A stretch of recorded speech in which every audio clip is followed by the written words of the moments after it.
Hello, this is Storybooks channel. New videos are posted every day. Subscribe and click the bell. Life in the dark is like a child's game of whack-a-mole, except that the game has a way of ending. You take the blindfold off your eyes, the bright light is blinding, but after a couple of seconds everything is fine. You are back in the familiar world. The game is over. But the real blindness is no longer a game. It does not end. You cannot remove the blindfold. You just have to try hard to get used to your new world and hope that one day you will get used to it. Caroline Clark was up at 5 o'clock in the morning. As she grew older, she spent less and less time sleeping, although she had once dreamed that when she retired, she would sleep. It seems she never dreamed of anything else in her life. Well, here is the retirement, and sleep in a human way Caroline has not learned. Too accustomed all her life to jump out of bed before morning dawn and run to do household chores. Well, what you need to redo, it's time to go to work, and from work you go the second series. Spin, spin, maybe then and go to bed early by midnight. That's partly why she was so infuriated by her sister-in-law's laziness to sleep until 6, because she herself had never had such happiness. The alarm clock gave its usual cheerful trill. 6, time to get up. Lisa reached out to turn off the annoying tune, but her palm slapped against the cool surface of the dresser. Her eyes were a mess, and for some reason she couldn't find her phone right away. Why? She grinned sadly. You'd think that was news. It was just that my eyesight had gotten worse again, and it had been happening all the time lately, so I couldn't even get used to it. As they say, not by the day, but by the hour, that is, by the alarm clock, Lisa fumbled for her phone and turned off the reminder. Squinting and trying not to panic, she glanced around the room. It was squalid. Really, really bad. The outline of the dresser was blurring, though she could still make out the drawers, the handles on them, though she couldn't see them at all anymore. The bright rectangle of the window, there it was, partially hidden by the curtains, but the patterns on them could not be seen. At least, not with the naked eye. But the closet on the far wall was no longer distinguishable at all, so big and inarticulate, a dark brown stain on the light background of wallpaper. Oh, and had to fight with her mother-in-law for this wallpaper. Caroline did not want to reconcile with her daughter-in-law's choice of light-colored wallpaper. They will turn yellow.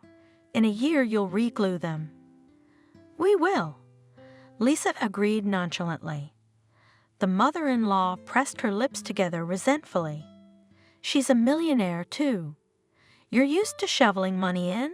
That's why you don't feel bad about changing the wallpaper every year. Lisa looked helplessly at her husband. Paul. He decided to comfort both of them at once. He put his arm around his wife's waist and smiled at his mother. Mom will look at the wallpaper at the store and see if we can find a darker one. The kind we like. You don't need dark wallpaper, Ashole. You need variegated wallpaper. In the flower there, in the herringbone, and not boring and again beneficial. If where flies sit, or a spot will appear, will be invisible.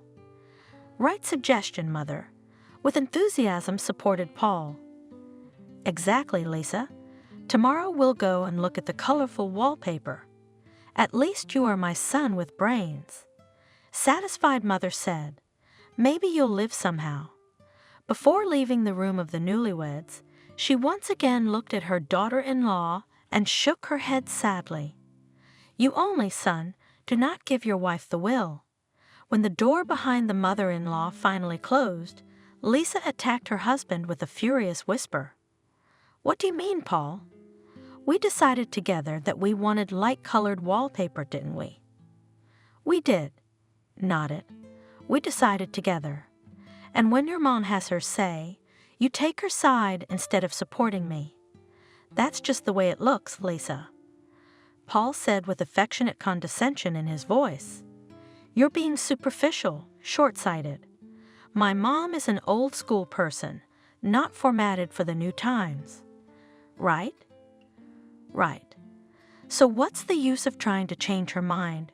She won't change, and so, to avoid scandals, and for the sake of keeping peace in the family, it's best to do what? Agree and then do it your way. Tomorrow we'll go to the store, buy light-colored wallpaper, then say that the cute modeled ones were not found. Is that slick?" "Very," Lisa mumbled, though she disagreed inwardly. Why should she ever have to answer to her mother-in-law for her own choice of wallpaper? "Paul," she began without much hope, "couldn't we get our own place?"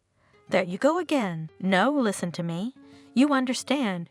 Your mom is good, but here we think of ways to avoid quarrels, and she interferes in our personal affairs.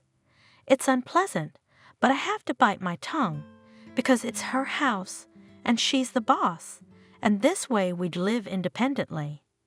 Do you like to live like that?" Paul sighed heavily and turned away. "We've talked about this, Lisa." Slowly he said, "Mom is a lonely person. She's buried my father for 10 years, and I'm the only one she has left. If you and I move out, what will she be left with? Wander around an empty house and gradually go crazy. No one to say a word. I know she has a temper, but what reason is there to abandon a loved one? And she's old. She'll fall, for example, and you can't call anyone for help. You can't do that, you know." "I understand." Of course, she understood that Caroline Clark is a stranger to her, but Paul is her mother. It's understandable that he's worried about her. They managed to defend the light-colored wallpaper, though it was not without a scandal on Caroline's part, accusing her son of willessness and Lisa of stupidity. But now the wallpaper has served its purpose, and the cupboard stands out against it. "Lisa," my mother-in-law's voice came from behind the door. "Stop lying there. I heard the alarm clock. Get up, you lazybones." That's how her mother-in-law speaks to her, affectionately, warmly, and most importantly with deep respect. "I'm up now, Caroline." Lisa responded, "Thank you for reminding me." There was a tense silence outside the door. A second later, it exploded with a resentful cry. "Paul." As Lisa dressed, she heard Caroline complaining to her son in the kitchen. "Son, where did you find her? Such a rude girl. How much longer is she gonna be mean to me?" I tell her, "Lisa, honey, it's time to get up," and she tells me what? "Thanks for reminding me." Who is she after that? Talk to her. Explain that the husband's mother must be respected, or there will be no peace in the family. I will. Paul spoke with a full mouth. He was in a hurry to work, and therefore hoped to combine breakfast with listening to Mom's complaints. It was, predictably, not going well. Caroline couldn't stand it when anyone listened to her while she ate. She liked absolute attention. And the time of day and the needs of her listeners were in no way taken into account. Can you even put the spoon away when you're talking to Mom? You chew like you're not listening. No, I'm listening, but I can't put the spoon away, Mom. I have to go to work. Here we go. Sorry, Mommy, bye. Lisa entered the kitchen just at the moment when the mother-in-law, having seen her son off, sighed bitterly. He has no time to talk to his mother, so raise them, such ungrateful people. Feed, eat. Do not sleep through the night, all to them, and grow up, so they and listen to a native man is not willing. Maybe their mother needs something. Maybe it's her.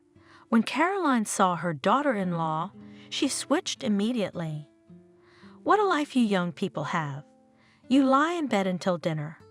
But I remember getting up before dawn and run, go get water, splash yourself with ice water in the face, and like washed. Then prepare breakfast for everyone, wake them all up, sit them at the table, but you already grabbed something on the run, and that's enough from you. Yours are sitting sleepy munching porridge, and you're already standing at the mirror, painting your eyelashes. What have you got? A multi-cooker. And Caroline looked reproachfully at the device she hated, as if accusing it of the laziness and carelessness of today's youth. Lisa nodded with feigned understanding. Yes, that's right. My grandmother told me that all day long you only have time to spin around. But as long as I remember her, she was always so cheerful and well-groomed woman. Her hair was always done, makeup, and she had time to sew new dresses in the evenings. Caroline sighed, as if agreeing with her daughter-in-law's words, and Lisa was encouraged. Maybe at least this morning would be relatively calm. And here's the interesting thing, Lisa continued with inspiration. In the past, there seemed to be a lot of work to do, and everything at home was done by hand, and even diapers for children were not even available. But people were still somehow more cheerful, more energetic. It was an attempt to extinguish another outbreak of irritation, but mother-in-law was not so easy to spend. You are young people and would take an example from us, because you are all too good at talking. At Revenge, it's not like a bag of sacks. Somebody who understands. Lisa didn't listen. She wanted to eat breakfast, but she had to take a plate and a spoon. And she didn't want Caroline to see how uncertain her movements had become. Her mother-in-law had long ago noticed that Lisa's vision had become worse, but she had not yet realized the extent of the impending disaster. "Why don't you sit down to eat?" Caroline suddenly asked. "Do you have plenty of time to sit around?" "A carload." Lisa smiled. "I have a vacation from today." She was glad she couldn't see the expression on her mother-in-law's face, but her tone was already expressive. Oh, Caroline wailed, retiring to her room. What kind of young people are these? A vacation, a weekend. Idle, insolent, lazy. Now the whole vacation will lie on their backs. She should work and not complain. She's on vacation. She finally slammed the door of her own bedroom, and Lisa knew exactly what would follow. Her mother-in-law would lie down on her wide double bed, make herself comfortable, that is, with pillows, and pull out a huge plate full of candy and cookies from under the bed. She'll chew and watch TV. Her favorite show was about to start, an hour and a half of happiness and a chance to eat breakfast in peace. Lisa gulped down her oatmeal, unable to taste it. Today she had to go to the city to see an ophthalmologist. At the local polyclinic, they couldn't tell her anything good, but they scared her half to death. The ophthalmologist turned out to be a formidable man with a large bald head and a sleepy face. He listened to Lisa's complaints about her rapidly deteriorating eyesight, absent-mindedly, yawning and grunting. When she stopped talking, he stared at her as if he'd just noticed she was here. "So what are you complaining about?" he asked. "My eyesight," Lisa repeated patiently. "I've been seeing a lot worse in the last 2 months, and it's getting worse and worse. Do you watch a lot of television?" "Not at all." "I see." In a dull voice, the doctor said, "So you're on the phone all the time, which is very, very busy." He yawned. "Unhealthy." "All right, well, what am I supposed to do now? Maybe some drops or glasses? Tell me, will I buy whatever I need?" "Eat plenty of blueberries." That's what he said. "And glasses, well, if you insist, sit here." Let's have a look. The chart gave shocking results.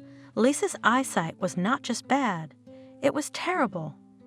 The sleepy look on the ophthalmologist's face vanished. How do you even see anything? How do you walk on the road? You could get hit by a car. How? When did it start? 2 months ago, I told you. Was everything okay before that? Your eyesight was good. Yes, Lisa answered with a shrug. At least I didn't complain. Maybe not perfect vision, but good. The doctor was jotting something down in the medical chart. Think back. Have you fallen recently? Maybe, huh? Maybe you were pushed on the bus? Maybe hit your head on something. Any accidents? No, nothing like that. Strange, but anyway here. He handed her a thickly written piece of paper. I've written you a referral to the Institute of Ophthalmology. You'll have to go to the city. Here. He waved his hands guiltily. But you're a doctor, aren't you? Can't you do anything at all? At least diagnose? We don't have the appropriate equipment here, and the level of specialists you need is not the same. Go to the city. And don't delay. Time is of the essence. Is it serious? She asked. You just tell me the truth. Is it that serious? I don't know, the doctor answered honestly. I can't tell you anything for sure. It happened 2 weeks ago, and for 2 weeks Lisa lived in agonizing anxiety. Her eyesight, as if someone had jinxed her, was deteriorating more and more each day. She tried to calm down and keep a cool head, but it was too hard. One late evening, lying in bed, she couldn't stand it and burst into tears and told everything to her husband.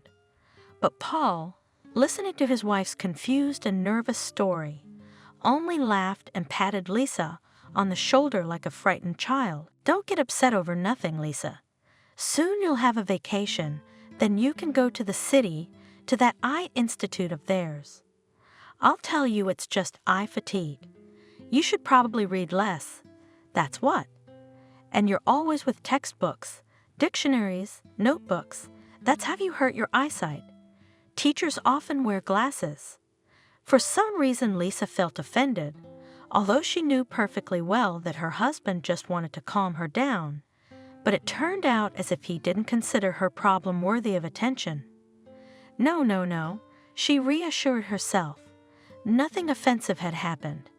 He, on the contrary, wanted to distract me, that Paul character does not know, and he is always like that, from the problems dismisses. And maybe he's right. Don't tell your mom, Lisa asked. She doesn't like me, and if she finds out, she'll kill me. I won't, promised her husband, and after thinking about it, added, but you shouldn't talk about Mom like that. She's not such a monster. Paul again stroked his wife's round shoulder and turned over on his side. He could not sleep. He felt bad for his mother, though he knew better than others that her character was not sugary, but still he pitied her and tried to make her life a little happier. What did she see, Mother? She finished 9 grades, and in the 3rd year of technical school was already with a belly. Paul's father didn't think about marriage, but his parents insisted. But they didn't care about their grandson. They cared about getting a free housekeeper. Caroline for their generosity, for the fact that Paul grandson recognized from morning to night the whole house washed. She worked in the vegetable garden, cooked for the whole family, but no one was going to fee her for free. She was assigned to the local school librarian, half a day's work, and the money drops. Salary, however, all to a cent, father-in-law took away. Maybe Caroline would not have lived to her years if after retirement her parents-in-law did not move to the south, to their eldest son far away. They left the house to the younger one, of course, with strict instructions.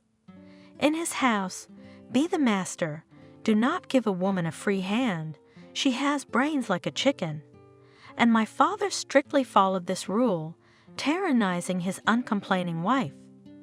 It was said that he cheated on her often, and as if he made one more son on the side, but Paul did not know anything reliably, and his mother did not want to find out.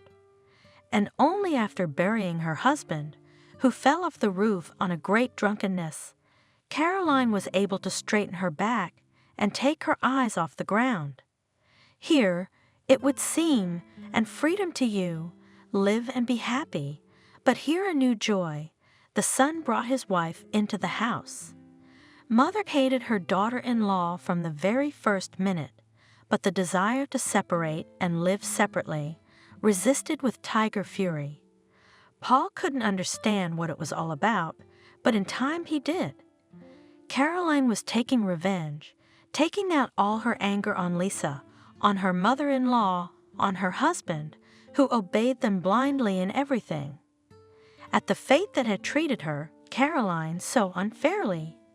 Unfair, and for that injustice, for all that she had been through, Paul pitied his mother. And Lisa, his dear wife, felt sorry for her too. Now she endures every day from her mother-in-law, both swearing and ridicule for his sake.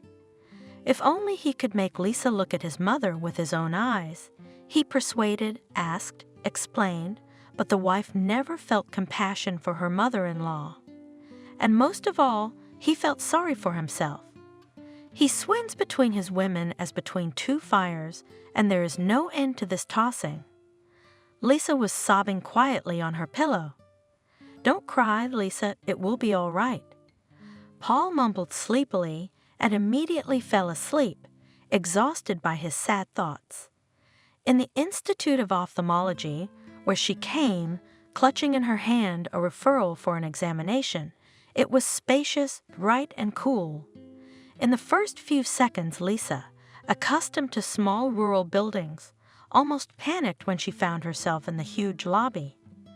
Her head was dizzy from the large space. How do they work here? They must be used to it. But soon enough the anxiety receded. At the reception desk, she was greeted with smiles, soft voices, and when she found out that her vision was too damn bad, she was taken by the hand to the right office. The doctor was kind and, not unlike his rural colleague, listened to Lisa very attentively, without distracting her and only occasionally asking clarifying questions. But now the panic began to return to her. "You see, Lisa," the doctor said thoughtfully, "this is something, well, completely unknown. I confess to you frankly, I've never encountered anything like this before." "No, I certainly haven't." "You've never encountered what?" she asked. "What is it? Is it some kind of rare disease? A virus, maybe?" He rubbed his chin grimly. "That's the thing, no. It's not a disease at all. I'd say by all accounts you're perfectly healthy. You should be able to see, but for some reason, and you yourself say it's getting worse." "Every day," Lisa confessed. "For example, yesterday I could recognize the pattern on the curtains 5 feet away from me, and today I can't. And I can't see the knobs on the dresser, but yesterday I could recognize them. Yes, it's just a wild mishap." "But what should I do, doctor?" she asked impatiently. "Give me something, some kind of treatment. Injections, drops, pills, ointments, treatments. Something should help." "Right? How is that possible? You saw a man, and then you went blind in the middle of nowhere. Do you believe that?" "I'm sorry, Lisa," the doctor replied tiredly, "but you see, to make an appointment, I need a specific diagnosis, and I don't have one. I can't. I have no right to prescribe you something stronger than ordinary vitamins, but they won't help in your case. You understand, don't you?" Her heart dropped. "And the prognosis?" In a shaky voice, Lisa asked. The doctor was silent. He remained silent for a long time, drumming his fingers on the table and not looking up at the patient. "Unfavorable, huh?" "Yes, tell me. At this rate of deterioration, you'll lose your sight within a week," he said quietly. "Try not to lose heart. Don't despair. You know, people live without sight and even manage to work. Do you really need eyes for your work?" "I work in a school, teaching literature. I see, I understand. then maybe you should think about changing your field. For example, you could try to learn massage techniques. You know, blind people make excellent masseurs. You know, when one sense organ fails, the others become more sensitive. That's why blind masseurs have magic hands. And he, it was very noticeable, had a hard time consoling. Lisa understood him and did not judge him. How do you cheer up a man who in a week will be an invalid? Thank you for the counseling, she said, standing up. I'll be going now, thank you. Wait, the doctor stopped her. You're a villager, aren't you? I don't really believe that myself, of course, but what? Look for your grandmother. You know, there are witch doctors in the villages. Why don't you ask around? Try her. Will it help? Lisa grinned. It was so strange to hear this from a certified ophthalmologist with a scientific degree. How can I put it, Lisa? I know cases when official medicine refused at a complete dead end and semi-literate Bacchus coped. Why? Honestly, I don't know. Either they're closer to nature or they really know the unknown. I don't know, Lisa, but you should try it. There's nothing to lose. I don't think it'll be any worse. Yes, she whispered. Really, there's nothing to lose. The doctors can't help. Lisa took the bus back, and for the first time she felt long and dreary on the way home. It was raining outside the window. The bus was moving slowly, bouncing on the bumps, and the passengers were peacefully dozing, waiting for their stops. Lisa didn't want to sleep at all. She thought bitterly about her life, and then she was transported by thoughts to her near future, when she would have to relearn the world and learn elementary things. How would she learn to put on makeup, write a message, cook a meal, and after all, how would she find out the prices at the store, count the cash, and check the change? That was going back in time, back to the days when their Paul and love had just begun to blossom. Was there love? Maybe it had just dulled to someone who had given her a drop of heart and kindness. I wonder if she would have refused to marry him then, stayed in the city, continued to rent her one-room apartment? Of course, we can say that then Lisa would have been deprived of love and family happiness, but she would have been spared the need to move to the village, to endure the disgusting character of her mother-in-law, and would still meet on weekends with girlfriends, strolling along the brightly lit evening promenade, would brew herself a fragrant coffee and scratch behind the ears of her favorite cat. After moving into the house to Paul's mother, and the real coffee, brewed in a turbine, had to forget. Mother-in-law for some reason recognized exclusively instant drink, but seeing in Lisa's hands a copper turbine, read a whole lecture on the subject. Boiled coffee is for the bourgeoisie, and we ordinary people don't need such fiddles.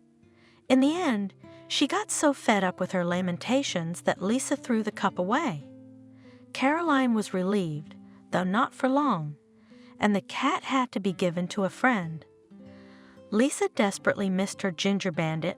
She had picked him up as a tiny kitten, dirty and flea-ridden. And to give him hope for a happy new life, she named him Monsieur. You're going to be French, Lisa said, washing the squeaky lump in a basin of warm water. You will grow up serious, important, refined. Maybe you won't be handsome. I don't promise you that, but that's all right. But you will be the most charming. No one can resist you. And the kitten, as if accepting his mistress's prophecy as a guide to action, fulfilled it exactly. True, Monsieur called him not often. He was more willing to respond to music, but only in the new house he did not have to take him.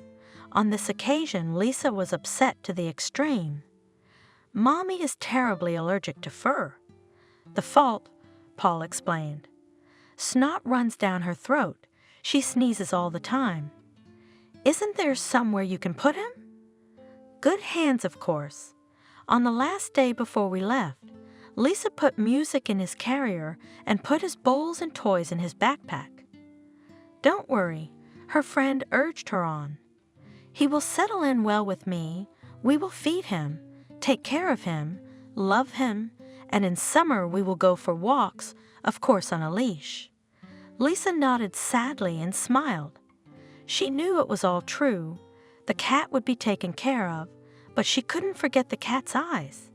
He looked so shocked, as if he couldn't believe that his beloved owner had decided to leave him.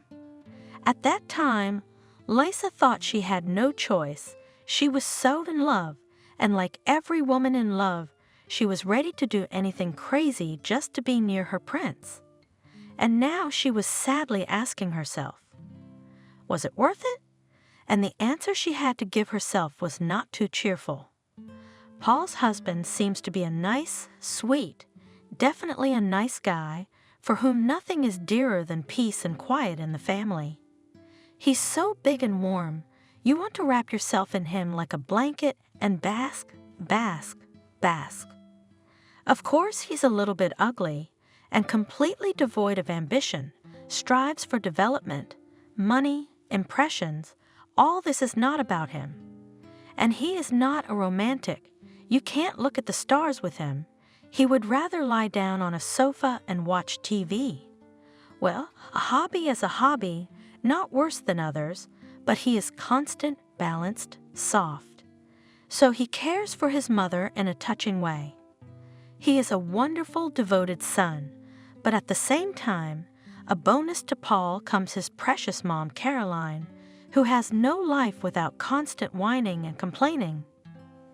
Instead of her favorite exciting job, trips to conferences, participation in contests, Lisa now has a half-time job at a school that will close not today so tomorrow, because there are almost no kids.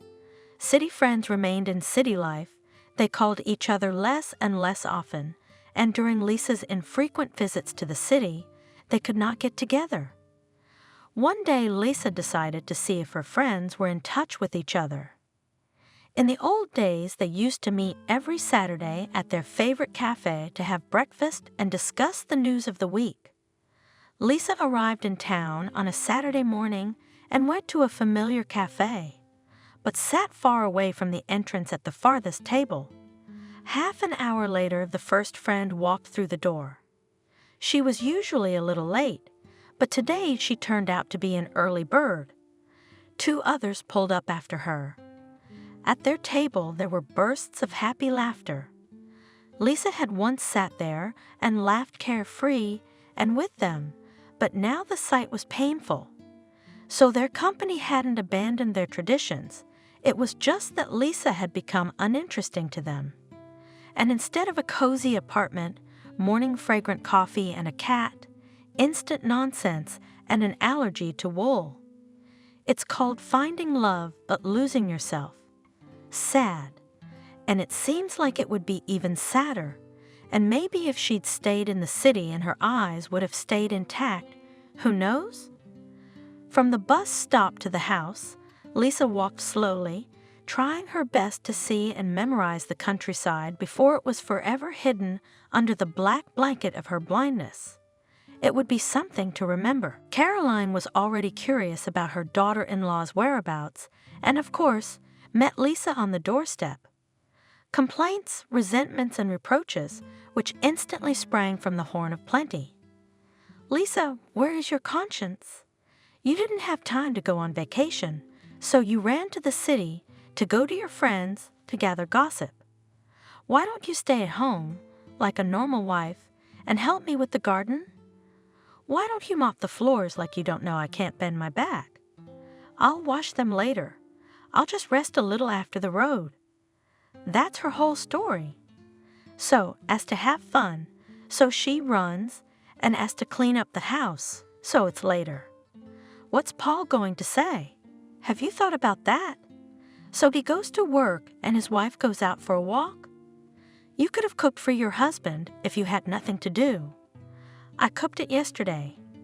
Lisa replied tiredly, unceremoniously pushing past her mother-in-law into the house. There's soup and a roast. How can a good hostess feed a man with yesterday's dinner? Caroline almost howled.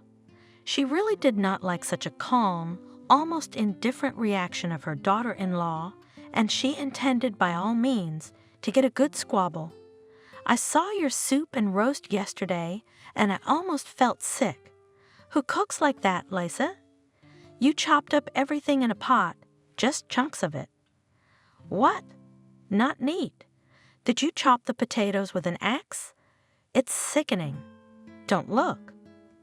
And how not to look if Paul is sitting in the kitchen, poor tortured, eating, and he has eyes like a beaten dog? A wife. He told me it was delicious. Here I am, for example, I've lived 30 years with my husband and never once fed him yesterday, every day cooked anew, so that everything was fresh and baked goods every day. Every day is bad for him. And I wasn't lazy like you. You married, so be kind, be a great hostess, so that everything was cooked and that everything at home was clean, or else look, your husband will find another one. The one who will feed him and wash a fresh shirt, he will cook for the morning, will not be lazy. He wears t-shirts. Don't you talk back to me. You better listen to what your mother-in-law tells you, not what she says. Give me a deadline and you'll see for yourself. I won't. Lisa mumbled. I won't see anything. What? Speak louder. I have ears, not radios. You're mumbling, whispering. Haven't they taught you to speak properly? I'm tired, I said. Lisa said loudly, turning to her mother-in-law. Caroline's face was blurring into one solid pale blur, and Lisa was glad for the first time that she was losing her sight. At least she wouldn't have to watch Caroline's facial expressions play. It's not a pleasant sight, especially when you know you're about to hear something nasty. I'm gonna get some sleep, okay? Sleep? You're no use anyway. The mother-in-law sighed and went to the kitchen. Lisa, left alone in the room, quietly shut the door and sat on the bed without undressing. She was exhausted from the trip or from the bad news. Through the wall, she could hear her mother-in-law muttering unhappily. It was hard to make out the words, but in Caroline's case, the general meaning was clear. It was always the same. I wonder why I put up with the daily backstabbing and downright rudeness from this feisty old woman. No, I've learned not to be annoyed. I've even learned to ignore it. But why should I? All for the love of my husband? I suppose so. Does he love me? Maybe if he did, he wouldn't make me put up with this daily nonsense. Lisa was disgusted by her own thoughts. She'd never doubted Paul's love before. But before I wasn't in danger of being left blind and helpless, completely dependent on my husband and his blood-sucking mother. Before it, even if I did not realize it, but I was still sure that if a knife to my throat would come to me, I would leave everything here, get divorced, and survive perfectly well on my own. But now what? If Caroline won't let me go without a lecture now, what will happen when I go blind? Lisa stretched out on the bed and suddenly realized how tired she was. There was the long journey to the city and back, the doctor's disappointing prognosis, and the thoughts that were monstrous in their clarity. I'll think about it, but first I'll get some rest. She covered her eyes and fell asleep almost immediately. Her first thought upon awakening was, how could it be? After all, the doctor said there was still a week to go.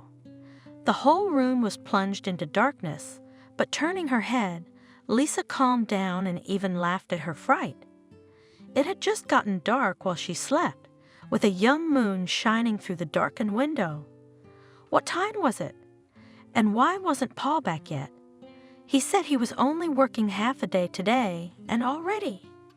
Lisa looked at the screen of her phone. 12:30 and no message from her husband. She tried calling, but Paul's phone was off. Lisa, without letting the phone out of her hands, quickly went to the kitchen. Caroline must be awake. She could never get to sleep before 3:30 in the morning. Her mother-in-law was drinking tea. When she saw her daughter-in-law, she let out a long sigh. "Oh, oh, the queen is awake. Why did you work so hard that you fell asleep in the middle of the day? Did you carry sacks of potatoes?" "Maybe." "Caroline." Lisa ignored her mother-in-law's greeting. "Paul's phone's off. I'm worried. Did he call you to say he's late?"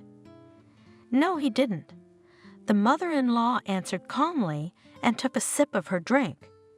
"And you're not worried?" "Me?" Caroline's voice was surprised. "Why should I?" "You're the one who sleeps on your back legs. You don't think about your husband, and I know where my son is." "Then where is he?" Lisa asked, barely containing herself.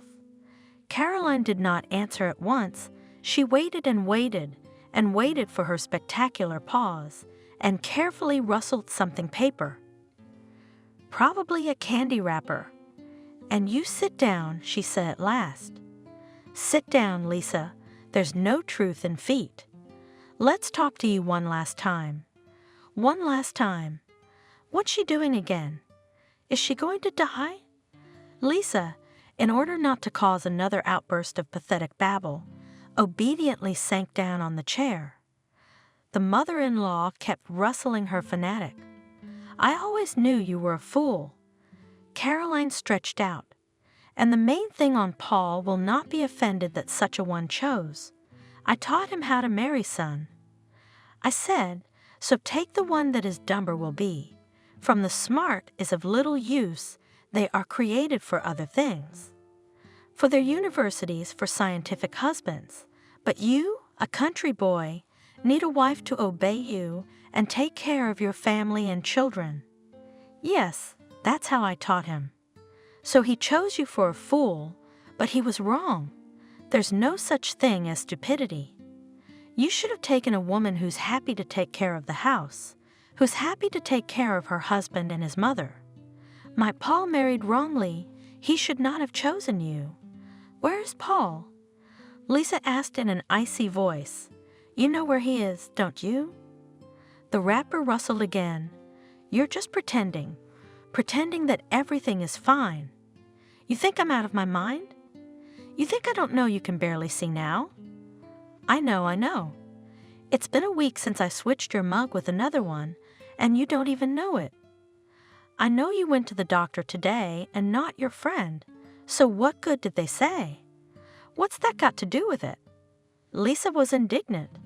"I was asking about Paul. What's that got to do with my eyesight? What does it have to do with your eyesight?" The mother-in-law grinned.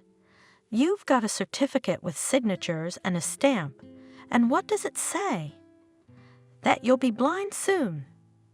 "Why?" Lisa asked, slowly getting up.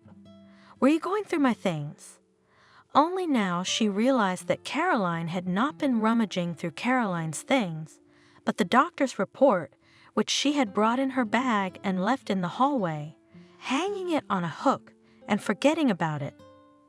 Even after living with Caroline for 2 crazy years, Lisa had never imagined that her mother-in-law could rummage through other people's things, and her mother-in-law, meanwhile, had brazenly got into her bag and was not even ashamed to admit it. "Who gave you permission to do that?" "And I do not ask permission from anyone. I am in my house myself, mistress." "So I'll tell you something, my lovely daughter-in-law. Paul found someone else a long time ago, and he told me everything honestly, and now he's with her." "I didn't dare to tell you. I kept saying I felt sorry for Lisa. She loves me. And now I'll tell you, not him. A wretch like you can only live out his life in a stable." "In a stable, Lisa, not in a decent home. So get out of our house, Paul, and don't bother my eyes. Go now while I ask you to, and if you don't, beware." "Why should I beware?" Lisa asked with a grin. "Not you. Not me." The mother-in-law smiled venomously. "You should be afraid of your infirmity, not of me, because you are blind. What if you mistake coffee for poison? Oh, what shall we do then? Her face became serious. Without any mocking intonation, Caroline said very firmly, "Go away, Lisa. Go today now. Paul will come back, and I'll tell him you left him. I'll tell him that she's gone back to town, to her dissolute friends." "Damn you!" Lisa's voice broke out. "You have no shame, no conscience, that's all right, but no heart. Do you think he'll forgive you? You want to decide everything for your son, to control his fate like a toy." I wanted to. My mother-in-law readily agreed, and decided. "My son, that's for me to decide. And remember, my dear, no one but a mother can know what's good for her son. You don't have any children of your own to talk to. Well, you better go pack your things, or Paul will probably be back soon." "Choke on my stuff," Lisa shouted. She ran out into the hallway and grabbed her bag from the hook. "Give it to your new daughter-in-law. It'll be cheaper," she added, and kicked open the door and left the house. Her first impulse was to stay here and wait for her husband to return. Let him look her in the eye, let him confess everything, or let him finally see what his mother was doing. But after a few seconds, Lisa realized that she would have to give up on this plan. She'd have to give it up so she wouldn't cry later. Let's say she stays here. Let's say she waits for Paul. And then what? That's what she's gonna tell him. "You know, Paul, your mom told me to get out of the house and told me that you have another woman." Very distinctly, clearly, as in a picture, she imagined her husband first lowering his thick, bushy eyebrows in surprise, and then shaking his head, disapprovingly, as if to say, "It's not good, as it turns out." And she already realizing that Caroline was not lying, she will still stand there and look at her husband with a bad, desperate hope. For what? Well, he'll say, "Since you know everything now, I've been thinking how to tell you myself. It's a pity, of course, that my mother beat me to it, but don't take offense at me, okay? This is life, not a fairy tale, not a movie. It happens a lot. You're good, kind, fair, but we don't fit together, and it's nobody's fault, I'm sorry." And his face will be so guilty and kind that she is likely to cry, and then for a long, long time cannot forgive himself and him this humiliation.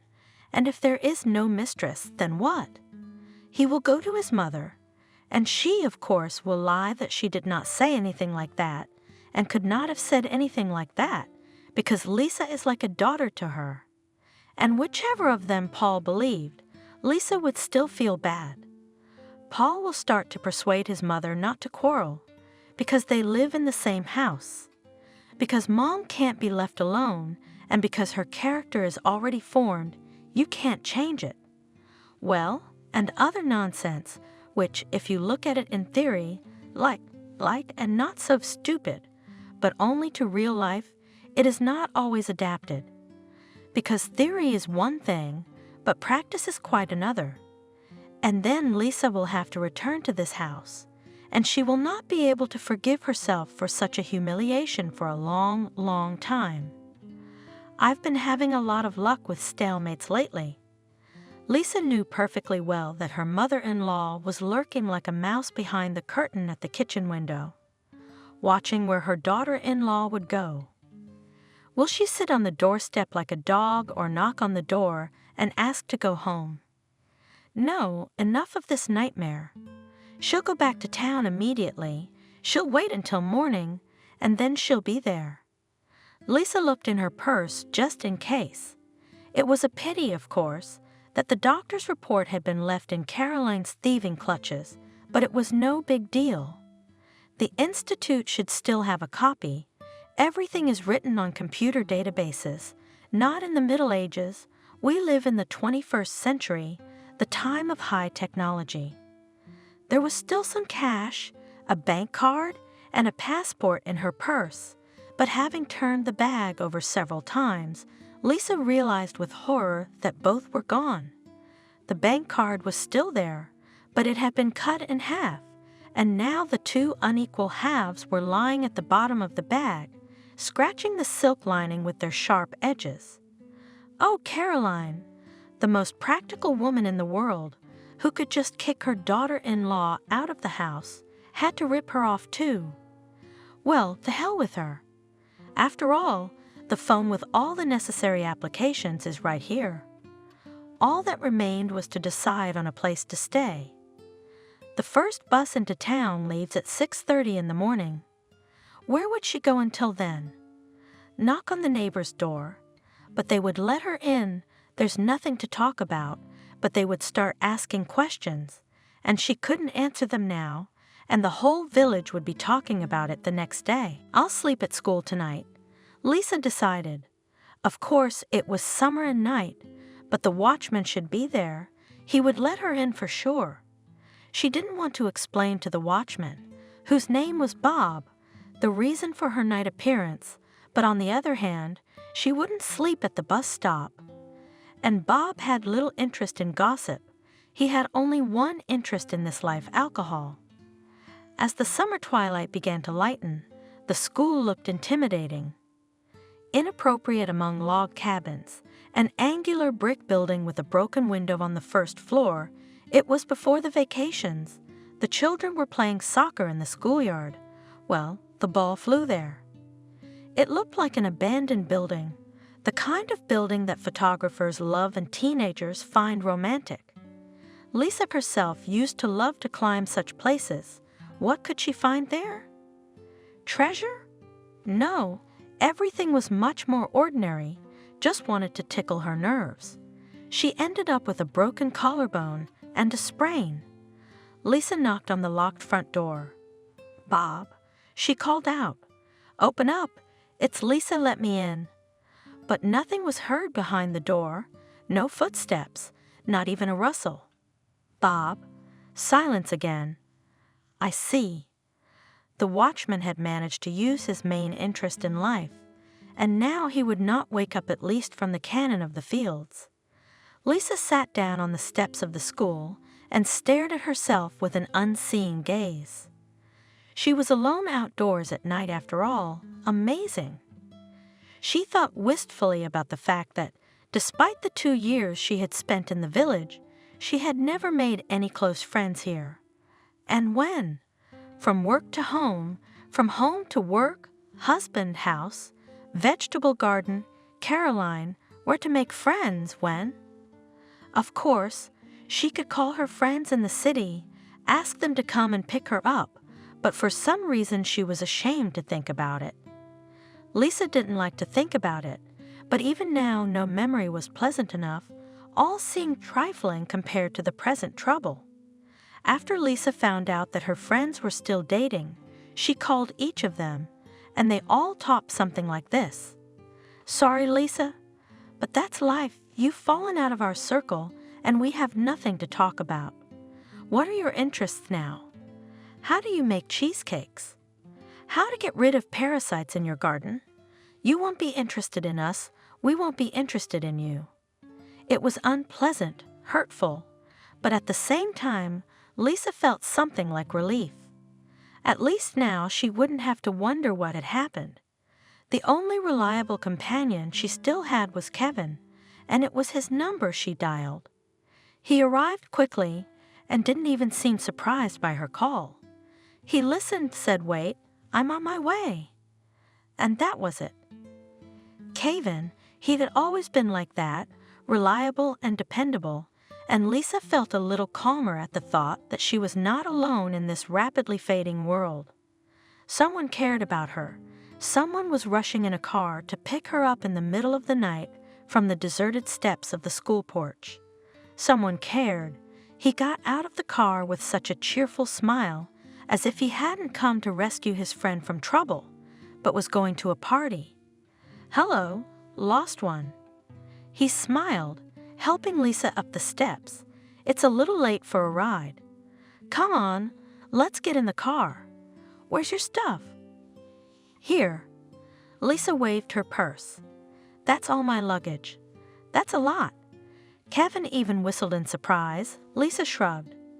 Look, why don't we pick up the rest? I'll go with you if I have to. Do I have to? No, she wrinkled her nose. I don't have to. Believe me, it's disgusting. That mother-in-law was there, touching my stuff. And the husband what? Kevin asked quietly. The husband ate a lot of pears. Lisa cut him off. No, I don't have a husband anymore. Shall we get out of here? She started toward the car, but stopped. Why did you stop so far away? The headlights are on. It's about 100 meters away. Kevin silently took her hand. Come on, the car is just a few steps away. What's wrong with you? Have you been drinking? No, she didn't answer. I have trouble with my eyes. I'll tell you everything on the way, but let's go quickly. I can't stand being here anymore. I'm sick of it. If Kevin had any more questions, he nobly suppressed the impulse to ask them immediately, and Lisa was grateful for his silence. He drove along the highway leading into town, watching the road carefully, and then Lisa slowly, stopping now and then, began to tell. And she herself was surprised at how much she had to tell about her mother-in-law, who wouldn't let her pass, and about her husband, who didn't seem to notice how unbearable the atmosphere at home was. She talked about how terrible it was to lose her eyesight and to know that soon you would be completely blind, and about how her friends didn't want to talk to her anymore, and about how she missed her cat, and about her old life in general. Kevin listened to her without interrupting, letting her talk. Lisa talked, and when she ran out of words, tears came. So they say, to look for a witch doctor, he said at last. Kevin had brought Lisa straight to his house, and now they were sitting in his cramped kitchen drinking very hot and sweet tea.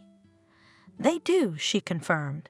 You know, all sorts of grandmothers, forest witches. They say there are more of them, but there were none in the village where I lived. Well, except there's one who works at the forge and cures infertility. If a woman comes to him at the forge, he does some magic, and 9 months later she has a baby. Kevin laughed. He laughed so long and contagiously that Lisa joined him. Good for you. At last Kevin said, wiping away his tears, Oh, well done. You can see at a glance that it's a strong sorcery. Tell me, does he take money for the treatment? No. Lisa laughed again. He says that for such a fee you cannot take, or you will not be able to heal. And they laughed again. Kevin had brought her back to life, even if unwittingly.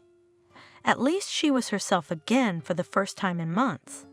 Not the deathly frightened, almost blind Lisa, but the other Lisa she used to be. Calm, fun-loving, and laughing out loud.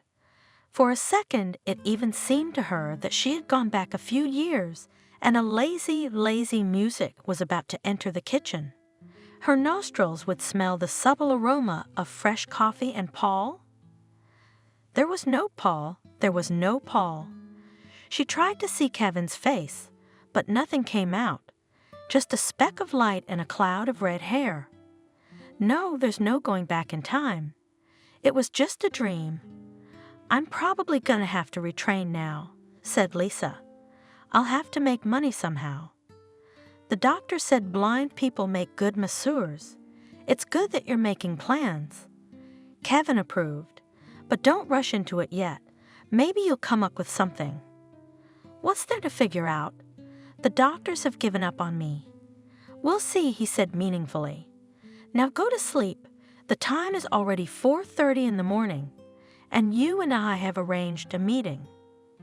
We'll put you on my bed, and I'll sleep on the sofa in the living room. Lisa did not object. Lying in bed, she was surprised to realize that she did not regret what had happened. On the contrary, it was as if a stone had fallen from her soul, so easily and freely. It even felt like her eyesight had returned a little, but it was just a feeling, wasn't it? Lisa, Kevin called to her softly from the living room. "Not cold out there." "Here we go," she laughed. "Stupid." Kevin was not indebted to her. "I was going to get you a second blanket, if you need one. Or you can get it yourself, in the closet on the right." Lisa laughed softly. She was a fool to think that Kevin was hitting on her for old times' sake. "No, I'm not cold." She smiled, burying her face in the pillow. "Thanks, Kevin." Meanwhile, Caroline was in the kitchen, stroking the arm of the sad Paul. "I guessed it a long time ago," she said sympathetically to her son. "You just did not want to tell you. All thought that I'm an old fool in these matters, understand, and it's how it turned out. So maybe she did not go to her lover?" Paul asked me sadly. "So just offended by something. She told me recently, 2 weeks ago, that she began to see badly. Crying, afraid that completely blind, and I told her, by the way, carelessly so, that come on, it's all nonsense, you read a lot." "Nothing." Her mother waved it off. "Now her what's his name, he will comfort her. What if she has no one after all?" Paul said again, his voice ringing with desperate hope. Caroline drew a crumpled handkerchief from the neckline of her blouse and held it to her eyes. "What do you mean there's no one?" she sobbed. "If she told me herself." "Here, my son, she was sitting there, so brazen, so glossy, and she told me." "Keep all my things, give them to the new Paul fool." "She said that?" he asked in confusion. "Yes, sonny. And also says, and me my favorite, new everything will buy new, yes, such that you and in a dream never dreamed." So she left, grabbed her bag from the wall and left the house. Paul put his hands around his head. How could it be? His whisper was quiet, as if he had forgotten his mother's presence and was addressing himself. "How can it be, Lisa?" Caroline sighed, then rose heavily from her chair. "Son, I'm going to bed. My strength is gone, I'm aching for you." On the table, misplaced and lonely, stood a vase with a bouquet of small bush roses. Paul had brought them from the city for his wife. In the morning, waking up on a wide bed in an unfamiliar room, Lisa didn't immediately realize where she was, but then her fully awake brain began to plant a memory of yesterday. She remembered how she'd sat on the school porch, how Kevin had come to pick her up, and then she felt a burning sense of shame that she'd never once called him during her 2 years of marriage, never asked him how he was doing. And he said, "Call, don't disappear," but where was it? He only sent congratulatory messages twice a year on holidays. Christmas and her birthday, and when she had a problem, Kevin came at night. A friend. With some difficulty, Lisa managed to check the missed calls on her phone. None. All the better. After last night's story, Lisa didn't feel like talking to her husband. And about what? The impending divorce? They have no children, nothing to divide. Paul will be subpoenaed. No other topics of conversation, none. Since there was nothing to do, Lisa decided to spend the day thinking about the future. The option was to move back to her parents in their tiny backwoods town. That was the first thing that came to mind, but Lisa wasn't going to be a burden to them. In the evening, she would ask Kevin for help to find some massage courses. Then she would get a new profession, and when she arrived at her parents' house, she could get a job. Her parents would be able to help her adapt to her new life a little. This thought cheered her up, and Lisa decided to start adjusting now. She got out of bed and, closing her eyes, groping along the walls, walked around one room after another. At first, she was a little afraid to move blindly, but as the doctor had promised, the sensitivity of her other perceptual organs had sharpened for lack of sight. Lisa noticed that she could distinguish the textures of stone, wood, plaster walls, metal faucets better than before. She liked the kitchen table the best. It was real wood and was pleasantly warm. Leaning lower over the countertop, Lisa could catch the faint, muted smell of varnish, the scent of pine forest. She was immediately reminded of her childhood, of her reluctance to go into the woods with her parents. She remembered so clearly the odors of pine needles, the resin that froze in viscous drops on the cones, the fire, that for a brief moment she was able to feel it right here in the kitchen of the city apartment. Then she began to relearn the telephone. First of all, she should forget about manual typing. Only voice typing for now. Lisa tried recording a few voice messages to herself and was generally satisfied. Her voice in the recording was very pleasant. The next task she came up with for herself was to try and carefully make her bed without opening her eyes. The biggest challenge was the bedspread. When Lisa didn't try, and she couldn't get it straightened properly, one corner hanging down the other. Desperate to cope with such a difficult task, Lisa tried simply folding the blanket, corner to corner, but she encountered many obstacles along the way. "I'll learn anyway." Stubbornly, she gritted her teeth as she fought with the blanket. The whole day flew by in such simple, but now newly challenging tasks. In the evening, Kevin didn't come home alone. "Meet Lisa. This is my grandmother, Vanessa." "Hello." Lisa said hello. She couldn't see who she was addressing. Her eyesight wasn't worse today, thank God, but it wasn't better either. She still saw only vague outlines of objects, but she was glad of it. Judging by the size of the outlines, Kevin's grandmother was a tall and full elderly woman. "My name is Lisa. Grandma Vanessa." She heard a cheerful female voice. "You sit, don't get up." "Kevin?" "What, Grandma?" "Get out of here. Stay in your room until I call you." Lisa bit her lip. She felt that Kevin had brought her grandmother for a reason, and it made her feel very insecure. When she heard her friend's footsteps receding, she smiled at the big blur named Grandma Vanessa. "Would you like some tea?" "I'll pour some," Sadie said. A strong hand lay on her shoulder and pushed Lisa back into the chair. "Sit down and be quiet. I need to look at you." Lisa obediently remained silent. The hand that nailed her to the chair smelled of herbs.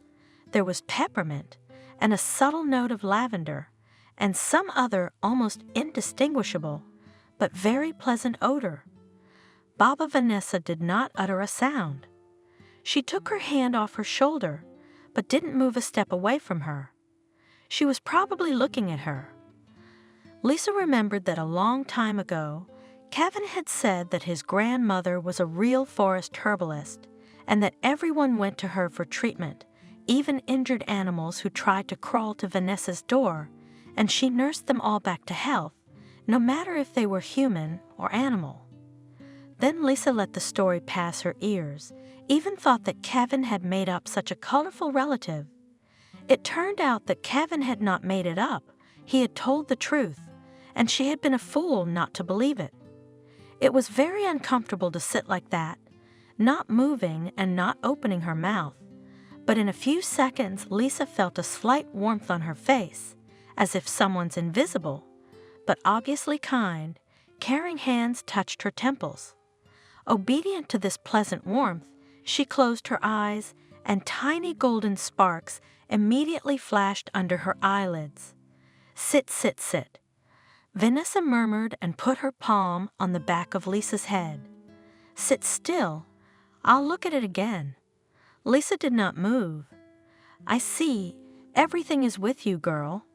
Vanessa spoke softly and shouted in a strong, loud voice. "Kevin, come here. It's okay." "Here I am, Grandma. I have a bottle of water in my bag. Take it out. You will wipe her eyes with it every night. And when the water runs out, she'll see." "That's it?" Kevin was confused. "You don't need anything else?" "Yes." Vanessa laughed. "At least give me some tea. I'm thirsty." Kevin also laughed briefly. Lisa, your doctor was right. Medicine failed, but my grandmother did it easily. Grandma Vanessa. Lisa decided to speak up. What's wrong with me? The doctors couldn't diagnose me. And they won't. The herbalist answered. The spoil on you is strong. Doctors do not treat it. We can do it and do. And who? She couldn't see, but she could clearly imagine Vanessa shrugging her shoulders. I don't know, but I'll tell you this. Who put this spoil on you will soon stop seeing. As soon as you find out who of your acquaintances has gone blind, it means that it is him. Lisa felt uncomfortable with the lightness with which it was said. She squirmed in her chair and suggested, How about I rub my eyes for the first time right now? Let me help you. Kevin moistened a cotton pad with healing water and gently dabbed Lisa's eyes. Water and water. When she opened her eyes, nothing had changed. Is this really going to help? She asked Kevin as he walked her grandmother home. I think water is water. It will. Kevin said with conviction. Maybe not right away, though. As Lisa fell asleep, she tried to figure out if the living water would help. Would it save her from the oncoming blindness? She would have Kevin's confidence that it would help, and that was it. She didn't think so herself. The next morning, Lisa woke up and suddenly realized that she could make out a pattern on the bedclothes, multicolored polka dots, as if confetti had been scattered on the bed. What's that? She shrieked, touching the little colored spots with her fingers. Bare feet slapped quickly down the hallway, and Kevin's voice was suddenly very close by. What's wrong, Lisa? She looked up at him and smiled happily. Kevin, I can see the beginning. She remembered Kevin, red-haired, white-skinned, with open green eyes and a slight smile on his beautiful lips. I haven't seen you in so long, she said, not caring at all what she said. I loved you so much. Kevin remained silent. She must have embarrassed him with her thoughtless confession.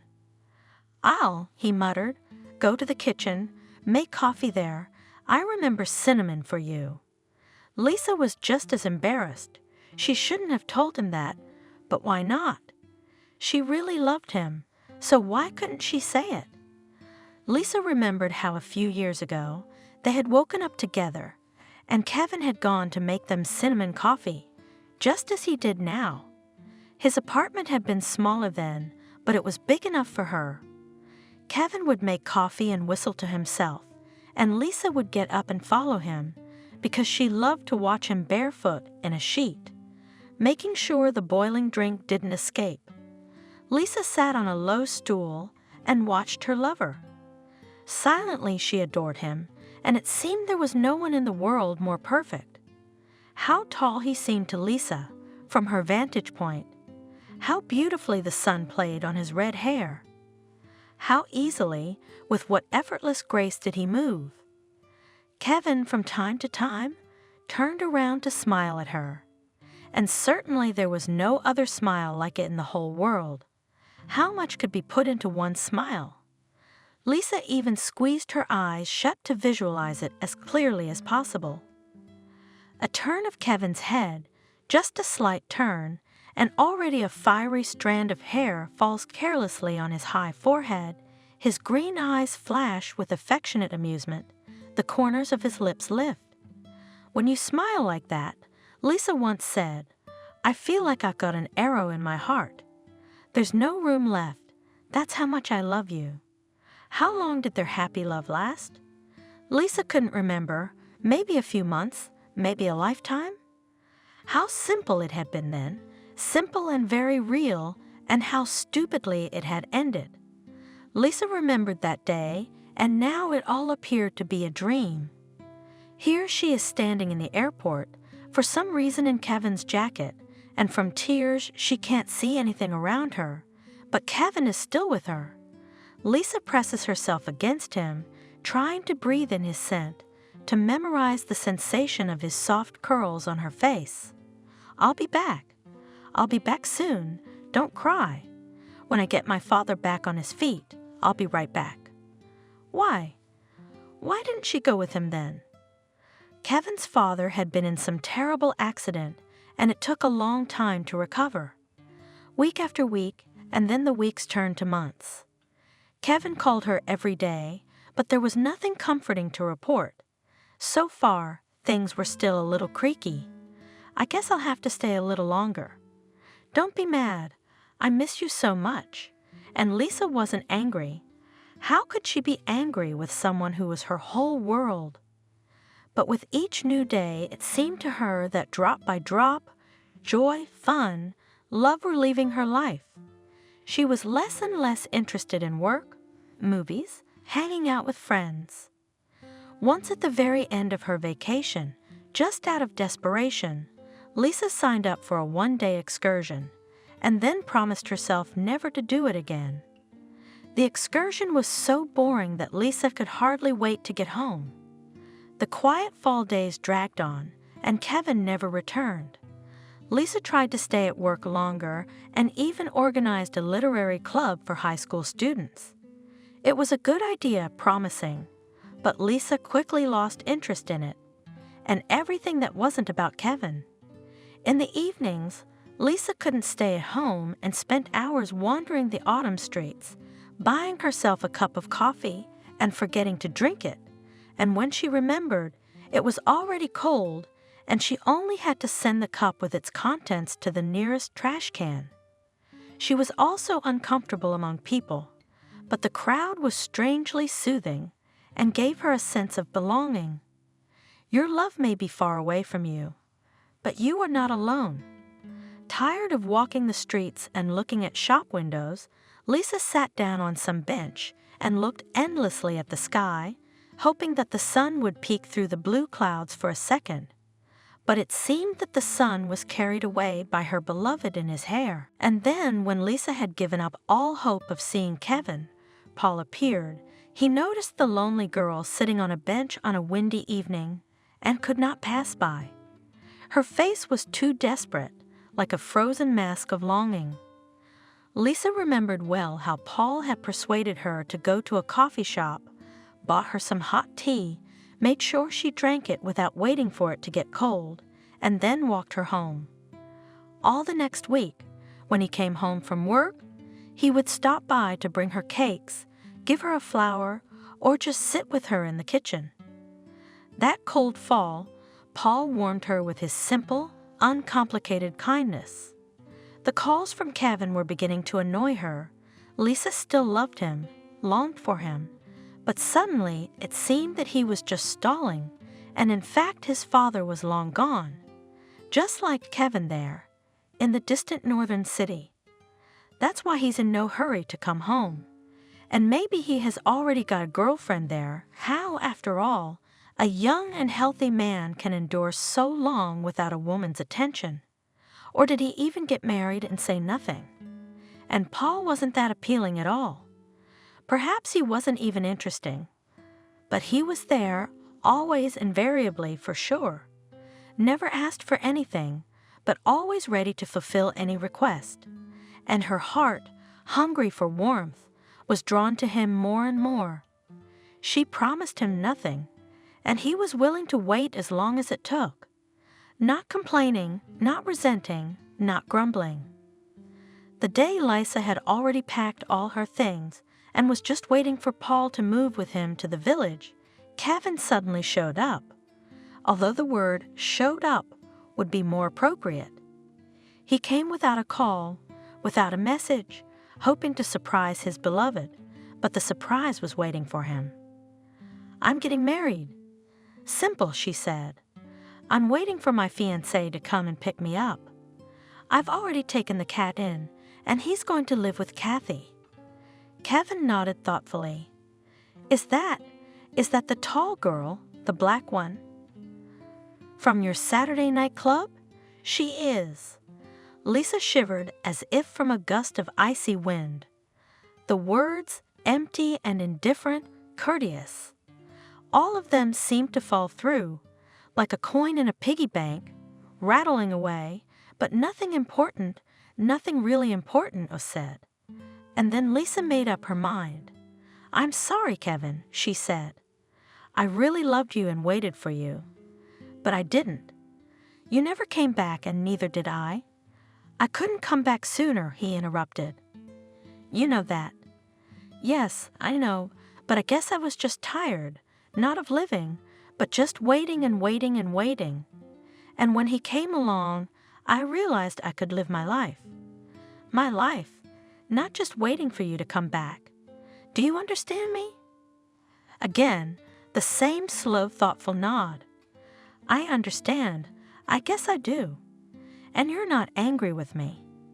"No, I hope everything works out well for you, Lisa. Call me, don't disappear. So much for that." She thought as she looked at his tall figure. He walked without noticing the cold, without slipping on frozen puddles, his hands in his pockets, his shoulders turned, his red hair branching and bouncing with every step he took. Lisa kept waiting for him to stop, to turn back, or at least stop to wave at her, to smile goodbye. Look back at me." But he didn't look back. 3 years later, "Kevin, I'm here," shouted a spectacular young woman standing at the entrance to the mall. A tall man, standing out in the crowd with the fiery color of his hair, hurried over to his friend. "I couldn't find a parking space," he said, smiling. "Did you miss me, Lisa?" "I always miss you," she replied and rose up on her tiptoes to kiss her lover. Passersby looked at them with amusement. The times we live in are like a Formula One rally, the speed and the control of the situation. You don't see that kind of leisurely tenderness very often anymore. Shall we? Kevin took Lisa's hand and the two of them walked through the open doors. "We need to choose tiles for the bathroom," Lisa listed. "We also need to look for a comfortable sofa for the nursery. If the baby gets restless, we can at least rest next to the crib for a while." "Not in a hurry?" Kevin laughed. "We still have 7 months to go. And they'll fly by before you know it. And there'll be 3 of us already." "Yes." They heard a voice behind them and turned around. Paul, already quite worn out and weighted up, was standing behind them and was fiddling with his phone. "Time flies by," he said, shrugging his shoulders. "Sometimes it seems to you that your wife left you only yesterday, and then, as you think about it, it's been 3 years. Lisa tensed slightly and instinctively covered her stomach with her palm. "I hope, Paul," she said, "that those 3 years have turned out to be very happy ones for you." I'm glad your mother told me everything. I was angry with her then, but now I realize it was for the best. You would have hesitated to go to your girlfriend and agonized, and I would have." Paul's face reflected bewilderment mixed with a fair amount of curiosity. "What are you saying?" "What girl? To whom I would not dare to go. How could you?" Lisa was confused. "Your mom told me so herself the night I left. Allegedly you have one. You were only going to work half a day that day, remember? I was waiting for you and your phone was off, so I went to ask your mom if she knew where you were. I was worried, you know. And your mom told me that you're with your mistress now, that you've been together for a long time, and you don't dare to leave because you feel sorry for me. I really do." Paul smiled sadly. "I was late because I had an accident. Not serious, no, it's nothing like that. I don't think I even had a scratch on me, but while all that was being processed, while I was looking for a car service, time passed." "I didn't know," Lisa gasped. "But why didn't you call me when you got home? At least we would have explained ourselves to each other like human beings." Paul looked away. "Mom said you left me on your own for a lover." Lisa looked at her ex-husband, speechless. "Yes, that's how it turned out," he said and smiled his kind bear smile. "Mom?" Lisa barely spoke. "Your mom should play chess, a strategist like they don't make anymore." "Yeah," Paul agreed awkwardly. Kevin, who had been silent all this time, tactfully reminded himself. Lisa, I'll go and look at the tiles, and you two talk. I'll meet you in the cafeteria, okay? He's not offended. Paul asked. He won't be jealous. Lisa shook her head. No, we're too expensive for each other to be jealous. Kevin knows I'm nowhere near him now. She smiled, remembering the day she had her final epiphany. It was early morning, and Kevin was barefoot and wrapped in a sheet, making them coffee. Lisa tipped it up behind him and, without thinking, hugged him. She shouldn't have thought about it, because then she would have gotten scared, hesitated, and never done what she'd been dreaming about for days. And standing there, no closer, her forehead against his back, she suddenly realized she was home. Kevin stood still on the floor, with a long coffee spoon in his hands, and seemed to have stopped breathing. You, he asked quietly, just don't let me go again, do you hear me? Don't ever let go. Never, she echoed. That morning, for the first time in Kevin's extensive practice, their coffee ran off. I'm happy for you, brought her back to the present by Paul's voice. Honestly, Lisa, I'm really glad you're doing well, that you love each other. That wouldn't have happened to me. I'm too much of the slumbering type, she grinned. Well, if only a little, Paul. No, I blame you. With a mom like mine, I should have decided to move, and I just kept stalling. Well, you were just taking care of her. Lisa objected. Paul thought for a moment. No, he said, I mean that too, but the main reason was something else. I just didn't want to change anything. I was comfortable, with my wife and mother around, and I didn't have to look for a new place to live, settle down, spend my time, energy, and money. It seemed to me that if I would humor and wiggle long enough, everything would somehow fall into place. It probably did, but we both, admittedly, envisioned it a little differently. Lisa finished. She looked at him almost fondly. After all, this simple, clumsy lout was not a bad man. There was no meanness or guile in him. The only thing that let him down was his excessive softness of character, which did not allow him to make a choice in time. He wanted too much to live in peace among his loved ones. And he did not take into account the fact that it was not always possible, but still he was a kindred man for her. And Lisa really wanted him to have his own puzzle of a happy life. And how is your mom? She asked, so as not to be silent. How's Caroline's health? Yes, not so good, Paul admitted reluctantly. You know, after you left, my mom suddenly started to lose her eyesight very fast. The doctors couldn't do anything. They just said it doesn't happen like that. And after a month, she went completely blind. Oh, Lisa burst out. Yes, but you know it changed her a lot.